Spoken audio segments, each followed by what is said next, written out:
بسم الله الرحمن الرحيم. الحمد لله الذي هدانا لهذا وما كنا لنهتدي لولا أن هدانا الله ونشهد أن لا إله إلا الله وحده لا شريك له ونشهد أن سيدنا ومولانا محمدا عبده ورسوله. أما بعد، عن أبي هريرة رضي الله تعالى عنه قال قال رسول الله صلى الله عليه وسلم: إن الله تعالى خلق الخلق حتى إذا فرغ منهم قامت الرحم فقالت: هذا مقام العائذ بك من القطيعة. قال: نعم، أما ترضين أن أصل من وصلك وأقطع من قطعك؟ قالت: بلى. قال: بذلك لك. ثم قال رسول الله صلى الله عليه وسلم: اقرأوا إن شئتم فهل عسيتم إن توليتم أن تفسدوا في الأرض وتقطعوا أرحامكم أولئك الذين لعنهم الله فأصمهم وأعمى أبصارهم. صدق اللہ ورسولہ النبی الکریم. محترم بھائیو، دوستو، بزرگوں، دنیا میں انسانیت کو محبت کے ساتھ جینے کے واسطے دین اسلام میں خاندانی نظام کا تصور ہے. خاندانی نظام یعنی آپس کی رشتہ داریاں، یہ اللہ رب العزت کی جانب سے ایک بہت بڑی نعمت ہے. آپس کی رشتہ داریوں کی محبت کی وجہ سے زندگی گزارنا آسان ہو جاتا ہے. اگر کسی ملک میں مال و دولت تو بہت زیادہ ہے، ترقیات اور ایجادات بہت زیادہ ہے، عیش و عیاشی کے نقشے بھی بہت زیادہ ہے، لیکن خاندانی نظام تباہ و برباد ہے، آپس میں محبت نہیں ہے، تو سمجھو کہ وہاں پر ہر طرح کا چین و سکون کا سامان ہونے کے باوجود انسانیت بے سکون ہوگی. مغربی ممالک میں، یورپ اور امریکہ میں خوب ترقیات ہے، عیش و عیاشی کے خوب سامان ہے، لیکن خاندانی نظام وہاں کا تباہ و برباد ہے. آپس کی رشتہ داری کیا چیز ہے اس کا علم ہی بہت کم ہے،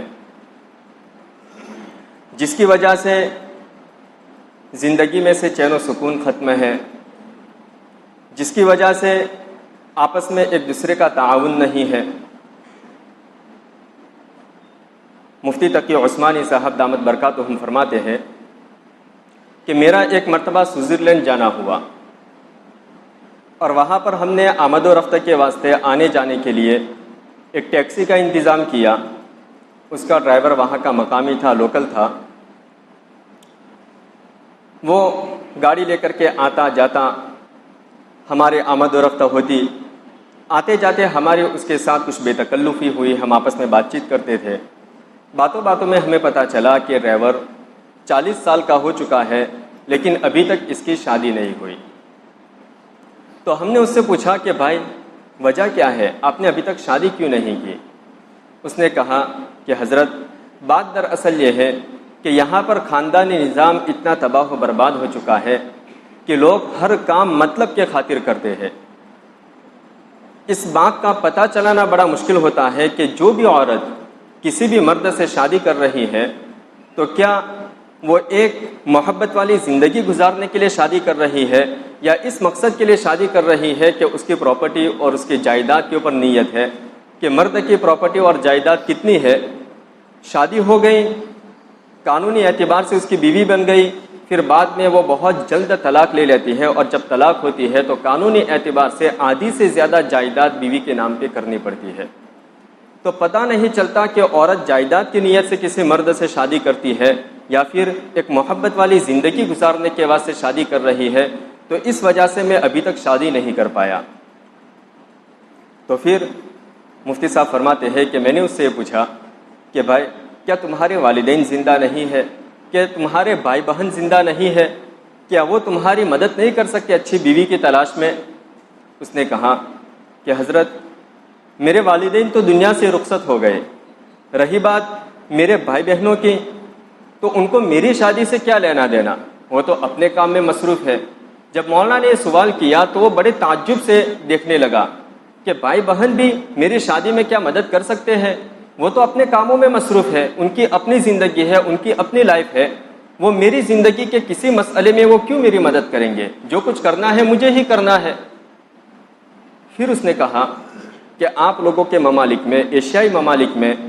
بڑا اچھا ہے کہ وہاں پر ابھی بھی خاندانی نظام متاثر نہیں ہوا، آپس کی رشتہ داریاں متاثر نہیں ہوئی، اس میں بگاڑ پیدا نہیں ہوا، توڑ پھوڑ پیدا نہیں ہوا، جس کی وجہ سے شادیاں جو ہوتی ہیں وہ ایک اچھی زندگی گزارنے کی نیت سے ہوتی ہے، اور خاندانی نظام آپ لوگوں کے وہاں ٹھیک طریقے سے قائم ہے۔ ہمارے یہاں خاندانی نظام اتنا تباہ و برباد ہو چکا ہے کہ ہر شخص صرف اپنی نفسانی خواہش کو پوری کرنا ہی اپنا مقصد سمجھتا ہے، اور وہ اپنی نفسانی خواہش کہیں پر بھی پوری کر لیتا ہے، جس کی وجہ سے کتنی ناجائز اولادیں پیدا ہو رہی ہے جن کو یہ پتہ نہیں ہے کہ ہمارا باپ کون ہے۔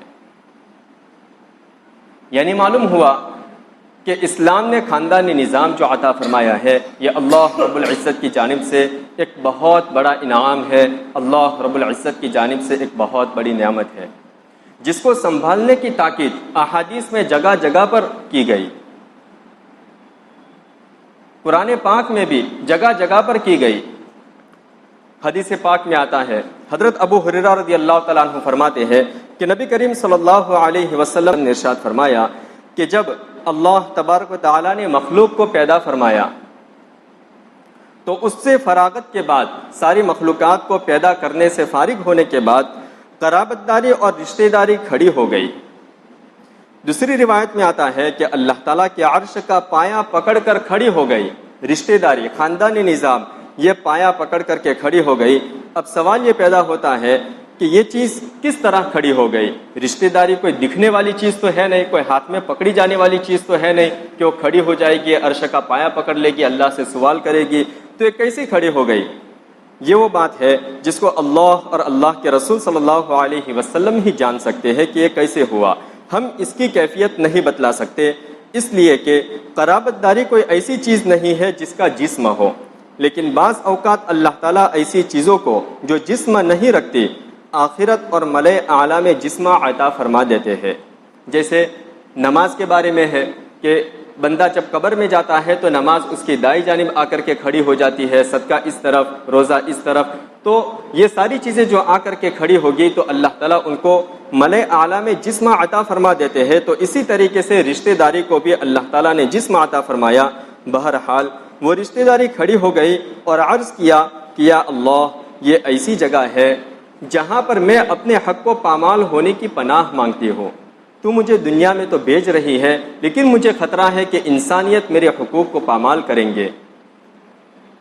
اس سے میں پناہ چاہتی ہوں کہ کوئی میرے حق کو پامال کرے۔ جواب میں اللہ تعالیٰ نے فرمایا کیا تم اس بات پر راضی نہیں ہو کہ میں یہ اعلان کر دوں کہ جو شخص تمہارے حقوق کو ضائع کرے گا تو میں اس کو سزا دوں گا اور اس کے حقوق کو ادا نہیں کروں گا۔ جواب میں رشتہ داری نے کہا یا اللہ، میں اس پر راضی ہوں، اگر بدلے میں مجھے یہ چیز ملتی ہے کہ جو میرا خیال نہیں رکھے گا اے اللہ تو اس کا خیال نہیں رکھے گا تو پھر میرے لیے کوئی حرج نہیں ہے، میں اس پر راضی ہوں۔ اللہ تعالیٰ نے فرمایا اے رشتہ داری، اے خاندانی نظام، میں تمہیں یہ مقام اور درجہ دیتا ہوں اور یہ اعلان کرتا ہوں کہ جو شخص رشتہ داری کے حقوق کا خیال رکھے گا اور رشتہ داروں کے ساتھ اچھا سلوک کرے گا تو میں بھی اس کے ساتھ اچھا سلوک کروں گا، اور جو شخص رشتہ داروں کے حقوق کو پامال کرے گا تو میں بھی اس کے حقوق کا خیال نہیں رکھوں گا۔ جو اپنے کسی رشتہ دار سے رشتہ توڑے گا، اللہ تعالیٰ یوں کہہ رہے ہیں کہ میں اس رشتہ توڑنے والے کا حق نہیں رکھوں گا، میں اس کا خیال نہیں رکھوں گا۔ یہ واقعہ اور حدیث بیان کرنے کے بعد حضور اکرم صلی اللہ علیہ وسلم نے ارشاد فرمایا اگر چاہو تو قرآن کریم کی یہ آیت پڑھ لو جس میں اللہ تعالیٰ نے انسانوں سے خطاب کرتے ہوئے فرمایا فَهَلْ عَسَيْتُمْ إِن تَوَلَّيْتُمْ أَن تُفْسِدُوا فِي الْأَرْضِ وَتُقَطِّعُوا أَرْحَامَكُمْ أُولَئِكَ الَّذِينَ لَعَنَهُمُ اللَّهُ فَأَصَمَّهُمْ وَأَعْمَى أَبْصَارَهُمْ۔ کیا ایسا ہے کہ تم زمین کے اندر فساد مچاؤ اور رشتہ داریوں کے حقوق کو ضائع کرو؟ یہ وہ لوگ ہیں جن کے اوپر اللہ تعالیٰ نے لعنت فرمائی ہے۔ جو رشتہ داریوں کے حقوق کو ضائع کرتے ہیں یہ وہ لوگ ہیں جن پر اللہ تعالیٰ نے لعنت فرمائی ہے اور ان کو بہرا اور اندھا بنا دیا ہے۔ قطع رحمی کرنے والے کے لیے، رشتہ داری کو توڑنے والے کے لیے اللہ تعالیٰ نے اتنی سخت وعید ارشاد فرمائی۔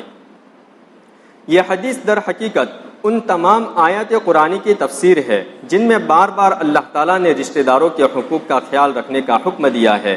کہ رشتہ داروں کے ساتھ اچھا سلوک کرو، اچھا برتاؤ کرو۔ چنانچہ نکاح کے خطبے کے موقع پر جہاں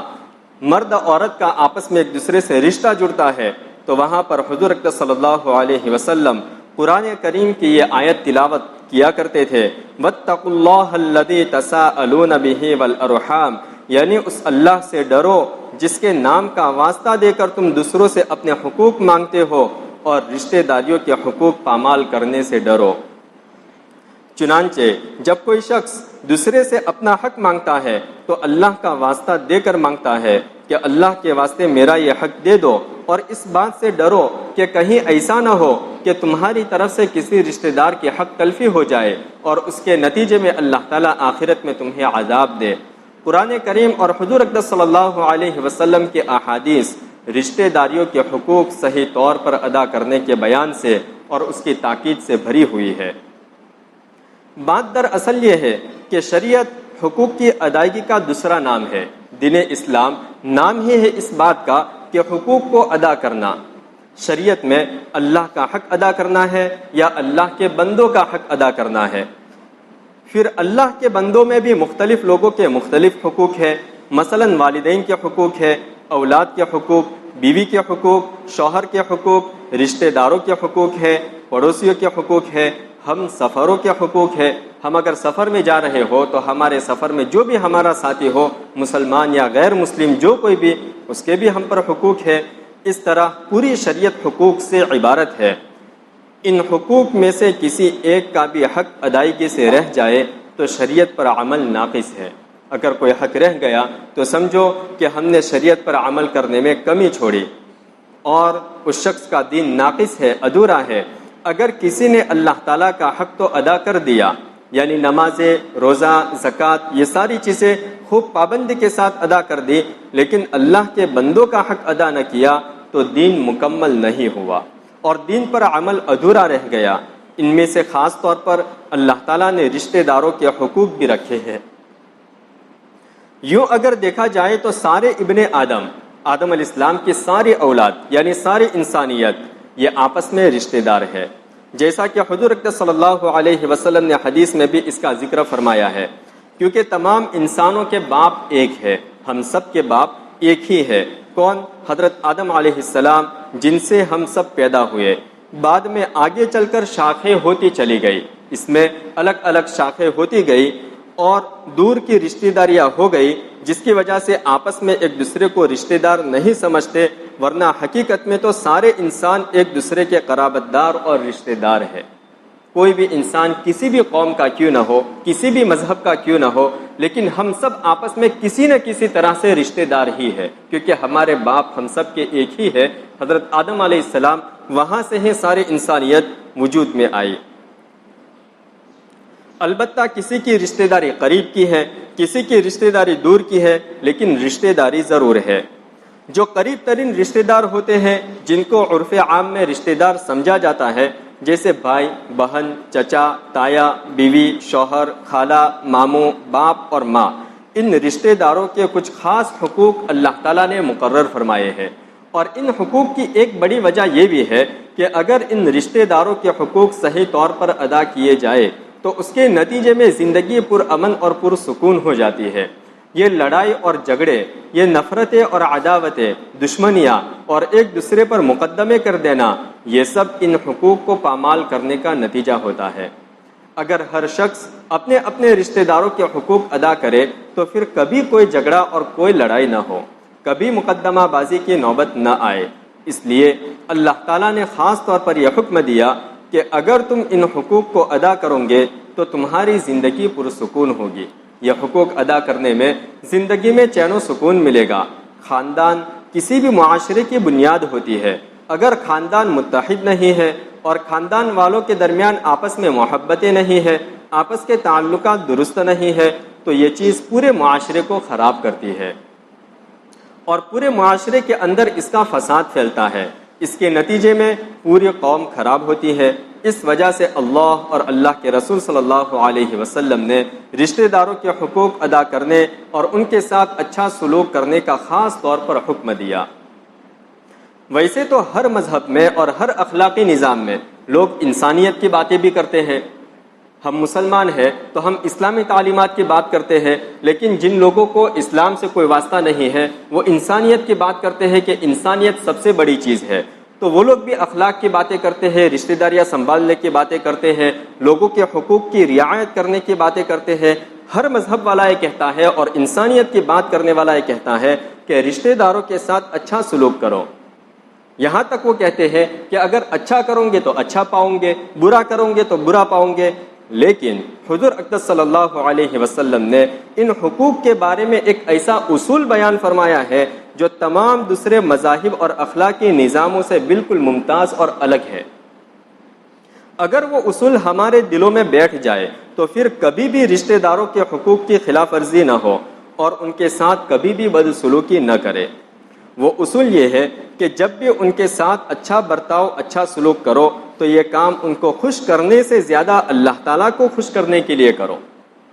اگر ہم کسی کے ساتھ بھی اچھا سلوک کر رہے ہیں، کسی بھی رشتہ دار کے ساتھ اچھا برتاؤ کر رہے ہیں، تو جس کے ساتھ اچھا برتاؤ کر رہے ہیں اس کو خوش کرنے کے بجائے سب سے پہلے یہ نیت کرو کہ میں یہ کام اس لیے کر رہا ہوں کہ میرا اللہ مجھ سے راضی ہو جائے۔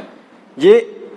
اسلامی تعلیمات کے علاوہ کہیں اور یہ تعلیم نہیں دیکھنے کو مل سکتی کہ اللہ کو خوش کرنے کے لیے کام کیا جائے۔ وہاں پر یہی ہوگا کہ لوگوں کو خوش کرنے کے لیے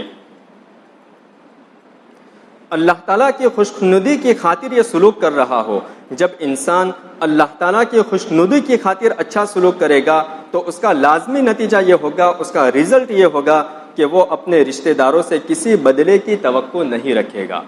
وہ اپنے رشتہ داروں سے کسی بدلے کی امید نہیں رکھے گا کہ میں نے اس کے ساتھ اچھا سلوک کیا، فلاں فنکشن کے موقع پر میں نے اس کو اتنا ہدیہ دیا تو اب بدلے میں وہ مجھے بھی دے گا، ایسی کوئی امید نہیں رکھے گا، کیونکہ اس نے جو کچھ کیا ہے وہ صرف اللہ کے لیے کیا ہے۔ بلکہ اس کے ذہن میں یہ ہوگا کہ میں تو اللہ تعالیٰ کو راضی کرنے کے لیے ان کے ساتھ اچھا سلوک کر رہا ہوں، میرے اچھے سلوک کے نتیجے میں یہ رشتہ دار خوش ہو جائے اور میرا شکریہ ادا کرے اور کوئی بدلہ دے تو وہ ایک نعمت ہے، یہ ایک زائد نفع ہے۔ لیکن اگر وہ خوش نہ ہو اور بدلہ نہ دے تو بھی مجھے ان کے ساتھ اچھا سلوک کرنا ہے، مجھے اپنا وہ فریضہ انجام دینا ہے جو میرے اللہ نے میرے سپرد کیا ہے۔ رشتہ داروں کے حقوق ادا کرنے کے بارے میں ہر شخص یہ کہتا ہے کہ یہ حقوق ادا کرنا اچھی بات ہے، یہ حقوق ادا کرنے چاہیے، لیکن سارے جھگڑے اور سارے فساد یہاں سے پیدا ہوتے ہیں کہ جب رشتہ دار کے ساتھ اچھا سلوک کر لیا تو اب آپ اس امید اور انتظار میں بیٹھے ہیں کہ اس کی طرف سے شکریہ ادا کیا جائے، وہ ہم کو جزاک اللہ کہہ دے، وہ شکریہ ہمارا ادا کرے، اس کی طرف سے حسن سلوک کا بدلہ ملے، اور اس انتظار میں ہے کہ وہ میرے حسن سلوک کے بارے میں خاندان والوں میں چرچا کرے اور میرے گن گائے، میری تعریف کھائے، میری تعریف کرے۔ لیکن آپ کی یہ امید جب پوری نہیں ہوتی، جب وہ شکریہ ادا نہیں کرتا، جب وہ بدلہ نہیں دیتا، تو اب آپ کے دل میں اس کی طرف سے برائی آ گئی کہ ہم نے اس کے ساتھ اتنا اچھا سلوک کیا لیکن اس نے پلٹ کر پوچھا تک نہیں، اس کی زبان پر کبھی شکریہ کا لفظ ہی نہیں آیا، اس نے تو کبھی بدلہ ہی نہیں دیا۔ اس کا نتیجہ یہ ہوا کہ آپ نے اس کے ساتھ جو اچھا برتاؤ کیا اس کے ثواب کو ملیا میٹ کر دیا۔ آپ اپنے دل میں اس کی طرف سے برائی لے کر بیٹھ گئے، اور آئندہ جب کبھی اچھا برتاؤ کرنے کا موقع آئے گا تو آپ یہ سوچیں گے کہ اس کے ساتھ حسن سلوک کرنے سے، اچھا برتاؤ کرنے سے کیا فائدہ، اس کی زبان پر تو کبھی شکریہ کا لفظ بھی نہیں آتا، میں اس کے ساتھ کیا اچھائی کروں۔ چنانچہ آئندہ کے لیے اس کے ساتھ اچھا سلوک کرنا چھوڑ دیا، اور اب تک جو اس کے ساتھ اچھا برتاؤ کیا تھا اس کا ثواب بھی ضائع ہو گیا، اس لیے کہ اب تک بھی اس کے ساتھ جو اچھا برتاؤ کیا تھا وہ اللہ کے لیے نہیں کیا تھا، بلکہ وہ تو شکریہ اور بدلہ لینے کے لیے کیا تھا، اپنی تعریف کروانے کے لیے کیا تھا۔ اس لیے حضور نبی کریم صلی اللہ علیہ وسلم نے فرمایا کہ جب کسی کے ساتھ اچھا برتاؤ کرو تو صرف اللہ کو راضی کرنے کے لیے کرو، اس خیال سے مت کرو کہ یہ میرے ساتھ بھی بدلے میں اچھا برتاؤ کرے گا یا میرا شکریہ ادا کرے گا۔ ایک حدیث جو ہمیشہ یاد رکھنی چاہیے وہ یہ کہ حضور اقدس صلی اللہ علیہ وسلم نے ارشاد فرمایا لیس الواصل بالمکافی ولکن الواصل من اذا قطعت رحمه وصلها، یعنی وہ شخص صلہ رحمی کرنے والا نہیں ہے۔ صلہ رحمی کرنے والا، اچھا برتاؤ کرنے والا، حسن سلوک کرنے والا کون ہے؟ اس بات کو اچھی طریقے سے سمجھنا چاہیے کہ جو اپنے کسی رشتہ دار کی صلہ رحمی کا بدلہ دے کر کہ دوسرا رشتہ دار میرے ساتھ جتنی صلہ رحمی کرے گا میں بھی اتنی ہی صلہ رحمی کروں گا، اور اگر وہ صلہ رحمی کرے گا تو میں بھی کروں گا، اگر وہ نہیں کرے گا تو میں بھی نہیں کروں گا، ایسا شخص صلہ رحمی کرنے والا نہیں ہے۔ اس کو صلہ رحمی کرنے کا اجر و ثواب نہیں ملے گا، بلکہ صلہ رحمی کرنے والا حقیقت میں وہ شخص ہے کہ دوسرا تو اس کا حق ضائع کر رہا ہو، ہمارا بھائی ہے، ہمارے چچا ہے، ماما ہے، ہماری بہنیں ہیں، جو کوئی بھی ہمارے رشتہ دار ہے، ہم ان کے ساتھ رشتہ داری جوڑنے والے تب کہے جائیں گے کہ ہم اگرچہ رشتہ داری جوڑنے کی محنت کر رہے ہیں لیکن وہ مسلسل رشتہ داری توڑنے کی محنت کر رہے ہیں، تب بھی ہم رشتہ داری جوڑنے کی محنت کرتے ہی رہے، ان کے ساتھ اچھا برتاؤ کرتے ہی رہے، تب جا کر کے ہمیں صلہ رحمی کرنے والا گنا جا سکتا ہے اللہ کی فہرست میں۔ لیکن اگر ہم نے بدلے والا معاملہ رکھا کہ اگر وہ ہمارے ساتھ اچھا برتاؤ کرے تو ہم اس کے ساتھ اچھا برتاؤ کریں، ورنہ تو نہیں، تو یہ اللہ کی فہرست میں صلہ رحمی کرنے والا نہیں ہے۔ لیکن یہ شخص پھر بھی اللہ کی رضا جوئی کی خاطر اس کے ساتھ اچھا معاملہ کر رہا ہے، یہ شخص حقیقت میں صلہ رحمی کرنے والا ہے اور صلہ رحمی کے اجر و ثواب کا مستحق ہے۔ اللہ تعالیٰ سے دعا کرے کہ اللہ تعالیٰ ہم سب کو اسلامی تعلیمات 100% صحیح معنوں میں سمجھنا آسان فرما دے، اس پر عمل کرنا آسان فرما دے۔ جن حضرات کی سنت باقی ہو پڑھ لیں۔